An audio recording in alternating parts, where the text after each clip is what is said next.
Foi uma reunião convocada por Emmanuel Macron e que juntou na capital francesa os representantes da União Europeia e da NATO, assim como líderes de 7 países europeus. Acontece debaixo da preocupação dos aliados e da Ucrânia com a mudança de posição dos Estados Unidos e com a aproximação de Donald Trump ao presidente russo. Para amanhã, de resto, está marcado um encontro entre altos funcionários norte-americanos e russos na Arábia Saudita. Para nos ajudar a enquadrar este momento, junta-se então, no Direto ao Assunto, o antigo embaixador de Portugal em Paris, António Monteiro. Bem-vindo. Bem-vindo, António Monteiro. O presidente francês convocou então para hoje uma reunião de emergência, tem como tema central a guerra na Ucrânia. Como é que analisa o facto de ser Emmanuel Macron e a França os promotores deste encontro, tendo em conta até as funções que o senhor embaixador teve em Paris e, portanto, o conhecimento privilegiado que tem desse ambiente onde se irá realizar esta reunião?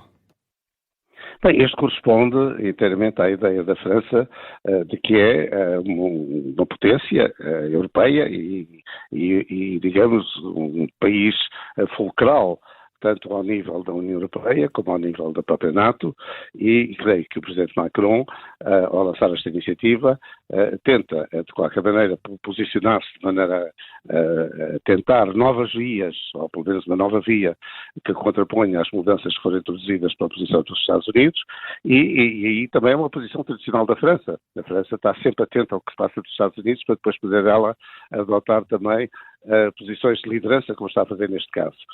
O que é discutível é que este seja o formato ideal para o fazer. De qualquer forma, António Monteiro, estará aqui Donald Trump a conseguir dividir para reinar, tendo em conta, por exemplo, que apenas alguns líderes europeus foram convidados para esta reunião, ainda que seja informal, mas não estará aqui a conseguir Donald Trump com uma estratégia de divisão, sendo que acabamos por ter aqui França a tomar um protagonismo e a convidar só alguns países europeus, inclusive até convida o Reino Unido, que nem sequer faz parte da União Europeia? O meu receio é que a França os Estados Unidos não sejam eles a dividir a Europa, embora isso aconteça, mas o pior é a Europa estar ela própria a dividir-se. E esta cimeira reflete isso, como disse bem. No fundo, isto não é a União Europeia, nem pode ser, nós podemos admitir que seja, porque não há nenhum mandato para que estes países representem a própria União Europeia. Eles representam, em grande parte, e só para lhe dar uma ideia, todos estes países têm acordos estratégicos com a França, com exceção possível daqui apenas do Reino Unido, porque, claro, ultrapassa essa ausência de um tratado de cooperação e amizade com a França, uma vez que é uma grande potência, é outra potência nuclear europeia, portanto está equiparada com a França e deve estar presente sempre em todos estes tipos de iniciativa, e aí a Dinamarca, que aparece aqui como representante dos Bálticos, e uma vez que ele próprio tem não tem essa relação especial com a França, mas tem um papel, digamos, com a França, que é um papel útil, mais útil do que qualquer outro parceiro báltico, como por exemplo, poderia ser a Suécia, porque a Suécia, no fundo, tem apenas um ano de NATO, tem um peso de neutralidade, não passa que a Dinamarca não, essa está envolvida em tudo que é a Europa. E como é que podemos olhar para o facto de termos aqui duas vias para tentar uma resolução para este conflito? Que análise é que podemos fazer ao facto de, em vez de haver uma concertação de posições, haver aqui uma via norte-americana e uma via europeia para tentar chegar aqui a algum consenso? Não poderá ser contraproducente isso? Eu creio que pode ser mais do que contraproducente, espero que não seja, poderá ser inútil. É o medo que eu tenho, porque de facto aqui há várias tentativas, ou estão em simultâneo várias tentativas de paz. É evidente que as mais importantes, essas tentativas são aquelas que envolvem parceiros como é a Ucrânia, a Rússia, os Estados Unidos. Esses são de facto aqueles que estão mais envolvidos e países que têm uma voz fundamental num possível acordo. Portanto, estes sim. O resto, a Europa, eu creio que se colocou numa posição em que apenas lhe cabe, eu diria, pagar a conta e não ter ali uma atitude, digamos, de liderança. Não é a primeira vez que acontece isto na Europa e é recordar o que foi a nossa indecisão a decisão europeia para agir na questão dos Balcãs, naquele tempo, com Sérvia, com Kosovo, com tudo aquilo, que assistimos, com a Bósnia-Herzegovina e o Estado de Moscou, é que também foi necessário que chegassem os americanos para pôr ordem na casa que nós éramos incapazes de pôr. Está a acontecer agora o mesmo nesta altura, e esta tentativa de Macron, por mais meritória que seja, de um esforço de fazer alguma coisa que ponha a Europa no mapa. O que é certo é que arrisca-se a dividir mais a Europa. Por exemplo, para nós, para Portugal, é profundamente desagradável não estar presente quando, por exemplo, o Presidente Macron tem dentro de dias uma visita de Estado aqui, a 27 e 28. Porque, mais uma vez, eu tenho sempre defendido, já como embaixador em Paris, que teríamos necessariamente ter com a França um relacionamento social e encontros permanentes anuais, pelo menos, poderiam ser também dentro de um tratado de cooperação e amizade, ou, como já foi no passado, quando eu fui embaixador, que criaram os encontros de alto nível, que era exatamente para evitar que o relacionamento entre a França e Portugal constituísse, digamos, um atestado de minoridade para nós. E porque o nosso relacionamento com a França, em todos estes casos, implica e tem um peso muito especial que outros países não têm, a começar pela presença das nossas comunidades e continuando por todos aqueles pontos que nos ligam, que não é apenas a economia. A economia, sim senhora, mas é também a tecnologia, é tudo aquilo que faz e pode significar um processo, um progresso comum para os dois países. Já agora Portugal não foi convidado. Não, e por isso mesmo é que eu acabo de dizer isto. Acho mal, e eu gostava muito que Portugal tivesse esse tal estatuto que lhe permitisse, que tal como aos outros, não ser colocado, digamos, numa prateleira de fora, numa altura tão importante como esta. Porque reconhecemos que a altura é importante, é preciso fazer alguma coisa para que a paz na Ucrânia avance, e avance em termos que sejam em termos pelo menos justos, ou de uma certa justiça. A Europa tem uma palavra a dizer, mas também só terá uma palavra a dizer, não quando é uma parte da Europa que fala, tem de ser a própria Europa a ter ela uma posição comum para podermos ter algum relevo. Se não era como toda a gente dizia, como os Estados Unidos diziam, a quem é que ligam quando querem falar com a Europa? Exato. Não tem um interlocutor. Temos encontrar um interlocutor europeu. Zelensky também não participa na reunião entre a Rússia e os Estados Unidos, ainda que também que esteja na Arábia Saudita, portanto ainda é mais estranho.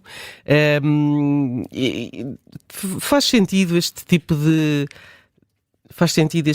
conversas que fazem recordar quase o final da Primeira Guerra Mundial, em que um dos países envolvidos não faz parte das conversações? Eu creio que isto é uma questão de tática, tal como se passou no passado e mesmo no final da Segunda Guerra Mundial, para a questão das Nações Unidas. Tudo isto pode ter a ver com tática. É evidente que talvez seja mais importante para um mediador, ou quem está a assumir essa função, que são os Estados Unidos, ter uma visão concreta de aonde é que até ponto é que pode esticar a corda com a Rússia, antes de ele próprio ir confrontar Zelensky com as suas ideias, e com as concessões que pode fazer, eventuais concessões que pode fazer. Aqui o que é importante é que seja dada a voz a Zelensky. Não pode ser, é que seja aqui um dictato que imponha uma solução, que seja uma solução não apenas injusta, mas sobretudo perigosa para o futuro, em relação à Ucrânia, que seja total silêncio, porque a partir daí temos porta aberta eventualmente para que no futuro nos deparemos exatamente também novamente com este tipo de agressões e de tentativas de alteração da ordem mundial que a Europa não pode permitir. O certo é que, por exemplo, o Primeiro-Ministro britânico já disse que está pronto para enviar tropas de manutenção de paz para a Ucrânia, diz mesmo que os países europeus precisam de aumentar os gastos com a própria defesa, aquilo que se tem também muito discutido. Aquilo que eu lhe pergunto é, António Monteiro, se podemos estar aqui perante um escalar de posições que possa levar também o próprio conflito entre a Rússia e a Ucrânia a vir a escalar mais e a tornar-se num conflito ainda maior antes de se chegar a um ponto de paz? Eu creio que não. Eu creio que já atingimos um ponto suficiente para que as negociações, a diplomacia, tomem o lugar da guerra. E é evidente que ela continuará por um tempo, até termos primeiro um cessar-fogo e depois um período de tréguas e depois eventualmente um acordo que seja aceitável pelos dois beligerantes. Mas em relação à Europa, eu creio que nós de facto temos de agir e ainda bem que o Reino Unido faz, porque é dos países que têm mais prontidão no campo da defesa, que possa fazer, os outros também que se preparem, mas não podemos, como eu digo, também ter apenas uma atitude de obediência àquilo que for decidido por outros. Porque, como dizia há pouco, não cabe a Europa, não pode fazer o papel apenas ser pagador e de não ter qualquer influência no tipo de negociações e no tipo de acordos a que se quer chegar. E por isso eu acho que a Europa, o Reino Unido aqui vamos sempre olhá-lo como a Europa, como a União Europeia, não sendo, mas de facto, e sobretudo no campo da defesa, é com certeza de todos os países europeus aquele que tem mais capacidade de neste momento, poder começar a preparar-se para integrar uma força de paz. Mas essa força de paz, podemos ter também, essas forças de paz de interposição, poderão ser discutidas e também, por uma vez, poder-se-á até eventualmente pensar que as Nações Unidas poderão ter aqui, até por sua experiência, algum relevo ou algum papel, mas embora que eu digo devido, porque nesta fase, nesta parte do conflito, o que está de facto em jogo aqui é a boa vontade da Ucrânia e de Zelensky de pôr cobre a este massacre que estão sujeitos e, por outro lado, uma eventual boa-fé muito duvidosa da parte da Rússia de se contentar com alguns dos seus objetivos sem pensar que possa ter ganho absoluto desta alteração que ela provocou na ordem multilateral e na ordem mundial. O certo é que, António Monteiro, para uma resposta muito, muito breve,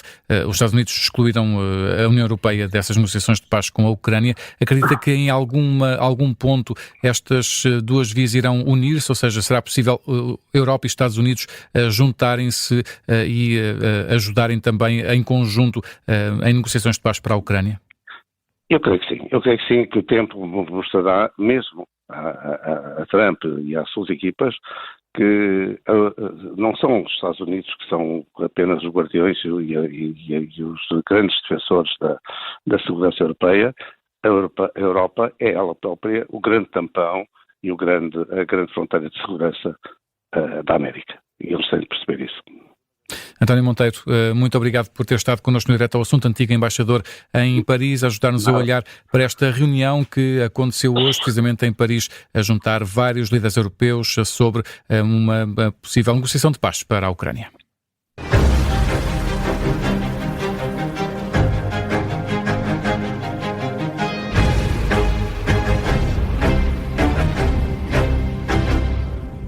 Se gostar deste podcast, pode seguir, dar 5 estrelas e comentar o episódio na Apple Podcasts ou no Spotify. Pode também subscrever e gostar no YouTube. Assim recebe uma notificação sempre que houver um novo episódio.